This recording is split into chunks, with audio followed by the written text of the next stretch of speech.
स्वागत है बच्चों आपका अपने YouTube channel 2 days down education में। प्यारे बच्चों, आज हम सॉल्यूशन देखने वाले हैं आपके हिंदी का चैप्टर पार नज़र के चैप्टर 6 के। आज हम इसके क्वेश्चन आंसर सॉल्व करेंगे और मैं आपको बता दूं कि इससे पहले के सभी चैप्टर्स के हमने क्वेश्चन आंसर को सॉल्व कर लिया है।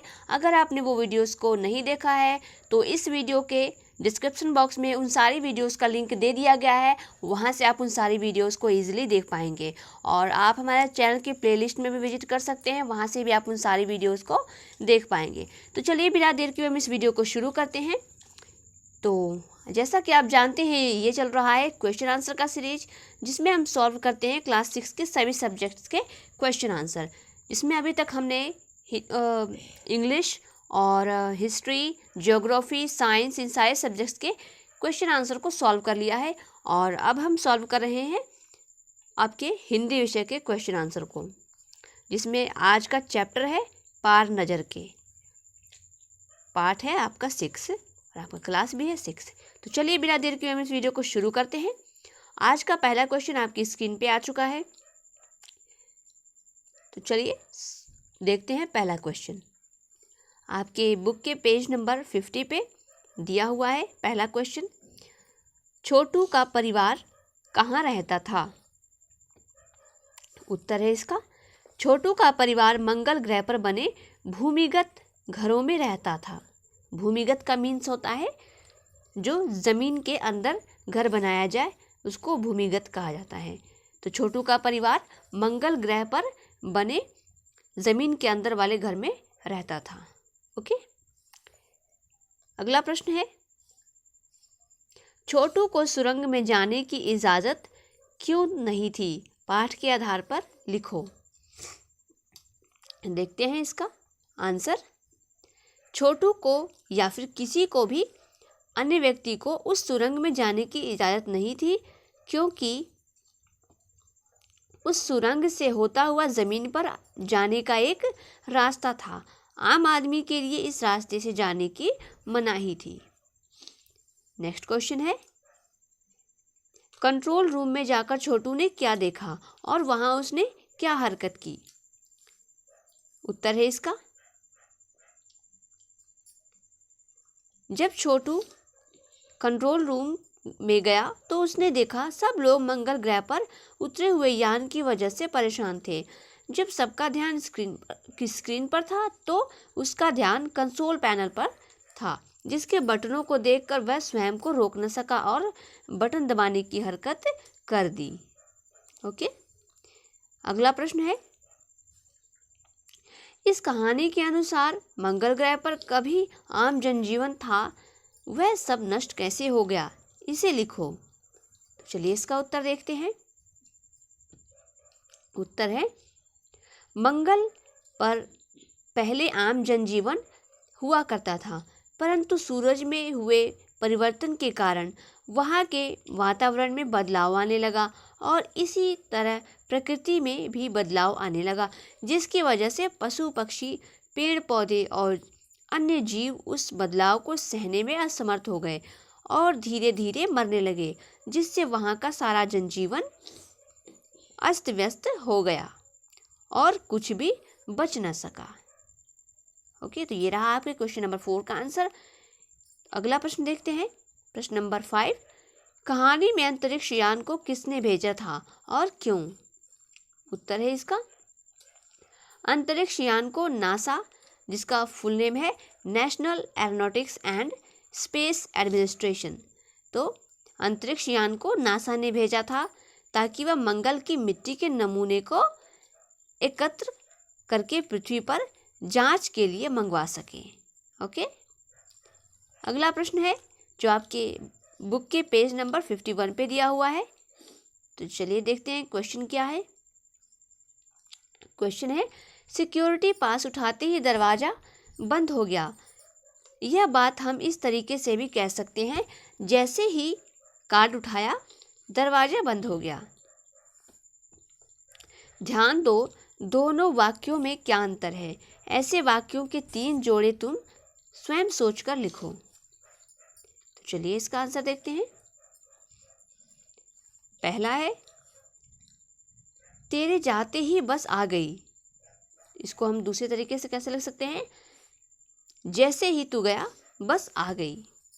नेक्स्ट है, उसने पकड़ा पर खाना गिर गया। तो इसको दूसरे तरीके से कह सकते हैं, जैसे ही उसने पकड़ा खाना गिर गया। नेक्स्ट देखते हैं। नेक्स्ट है, कंडक्टर के कहते ही बस चल पड़ी। तो इसको हम अलग तरीके से कैसे कह सकते हैं? जैसे ही कंडक्टर ने कहा बस चल पड़ी। ओके। नेक्स्ट क्वेश्चन है क्वेश्चन नंबर 6। नंबर 1, नंबर 2 और नंबर 3 अजनबी से निपटने के लिए कौन से तरीके सुझाते हैं और क्यों? आंसर है, नंबर 1 के अनुसार यानों को नष्ट करना समझदारी नहीं थी, क्योंकि इससे उन यानों के विषय में जानकारी प्राप्त करना कठिन हो जाता। उसके अनुसार ये यान जीव रहित यान थे, जिससे उनके ग्रह को कोई खतरा नहीं था। इसी बात का समर्थन करते हुए नंबर 2 के अनुसार अगर यंत्रों को बेकार कर दिया जाता तो उनके अस्तित्व को खतरा हो सकता था। इसलिए नंबर 2 के अनुसार सिर्फ अवलोकन करने में ही भलाई थी। अवलोकन मीन्स जांच। ओके, जांच करने में ही भलाई थी। और कुछ इस तरह नंबर 3 के अनुसार ऐसे प्रबंध करने आवश्यक थे जो उनके अस्तित्व को छिपाने में सहायक हों, ताकि उन्हें यहाँ कुछ भी प्राप्त न हो सके। तो चलिए अगला प्रश्न देखते हैं, जो आपके बुक के पेज नंबर 52 पे दिया हुआ है। प्रश्न है, छोटू ने चारों तरफ नजर दौड़ाई। छोटू ने चारों तरफ देखा। उपर्युक्त वाक्यों में समानता होते हुए भी अंतर है। वाक्यों में मुहावरे विशिष्ट अर्थ देते हैं। नीचे दिए गए वाक्यांशों में नज़र के साथ अलग अलग क्रियाओं का प्रयोग हुआ है। इनका वाक्यों या उचित संदर्भों में प्रयोग करो। तो चलिए इसको हम देखते हैं। नज़र पड़ना, पहला है नज़र पड़ना, दूसरा है नज़र रखना, तीसरा है नज़र आना और चौथा है नज़रें नीची होना। तो चलिए इसको हम वाक्यों में प्रयोग करते हैं। पहला है नज़र पड़ना, तो जमीन पर पड़े नोट पर मेरी नज़र पड़ी। दूसरा है नज़र आना, इसको वाक्य में प्रयोग करते हैं। सोनू की गलती सबको नज़र आ गई। ओके। नेक्स्ट है नज़र रखना, तो इसका वाक्य में प्रयोग करेंगे। परीक्षा में अध्यापक सब बच्चों पर नज़र रखे हुए हैं। अगला है नज़रें नीची होना, इसका वाक्य में प्रयोग करेंगे। तुम्हारी गलत आदतों से हमारी नज़रें नीची हो गईं। अगला प्रश्न देखते हैं। अगला प्रश्न है, नीचे दो शब्दों की कड़ी दी गई है। प्रत्येक कड़ी का एक शब्द संज्ञा है और दूसरा शब्द विशेषण है। वाक्य बनाकर समझो और बताओ कि इनमें से कौन से शब्द संज्ञा हैं और कौन से विशेषण। तो चलिए आइए देखते हैं। शब्द क्या क्या दिया हुआ है? आकर्षक, आकर्षण, प्रभाव, प्रभावशाली, प्रेरणा और प्रेरक। तो चलिए देखते हैं कौन सा संज्ञा है और कौन सा विशेषण है। पहला है आकर्षण संज्ञा तथा आकर्षक विशेषण है। ओके। अपने अभिनय द्वारा मीना सबके आकर्षण का केंद्र बन गई। और दूसरा, रोहित का व्यक्तित्व आकर्षक था। तो इसमें हमने क्या किया है, जैसे हमने यहाँ पे बताया है कि आकर्षण क्या है, संज्ञा है और आकर्षक विशेषण है।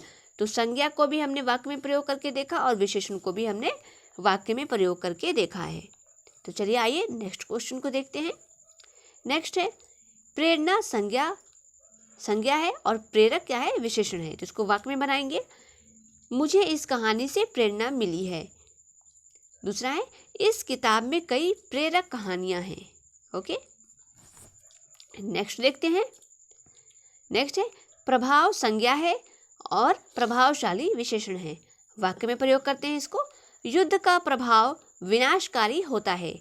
नेक्स्ट है प्रधानमंत्री ने प्रभावशाली भाषण दिया।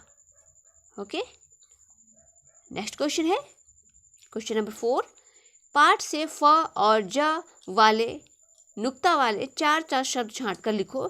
इस सूची में 3 शब्द अपनी ओर से भी जोड़ो। तो हमने इसमें शब्द दिया गया है हमें, वो क्या है, फ और ज। तो चलिए इसको देखते हैं। शब्द जो हमने बनाए हैं वो है तरफ, जिसमें नुक्ता लगा हुआ है, और है स्टाफ, सिर्फ, साफ, और क्या है आगे देखते हैं, फोन, फल, कफ, रोज, नज़र, इंतज़ार, ज़मीन, ज़ोर, ज़बान, साज। ओके, इसमें ज पे नुक्ता लगा है, और इसमें भी ज पे लगा है, इसमें फ पे लगा है, और इसमें भी फ पे लगा है, इसमें ज पे लगा है। ओके, तो आई एम श्योर ये वीडियो आपको पसंद आया होगा। यहीं पे होता है इस वीडियो का द एंड। वीडियो पसंद आए तो वीडियो को लाइक करें, और चैनल को अभी तक सब्सक्राइब नहीं किया है तो चैनल को सब्सक्राइब कर लें, क्योंकि हम लाते हैं आपके लिए ऐसी ही सॉल्यूशन वाली वीडियोस। तो चलिए, आप कमेंट बॉक्स में कमेंट करके ज़रूर बताइएगा कि ये वीडियो आपको कैसा लगा। ओके, तो फिर मिलते हैं एक नए वीडियो में एक नए टॉपिक के साथ। तब तक के लिए कीप लर्निंग, बी कनेक्टेड, और देखते रहिए टुडेज डॉन एजुकेशन।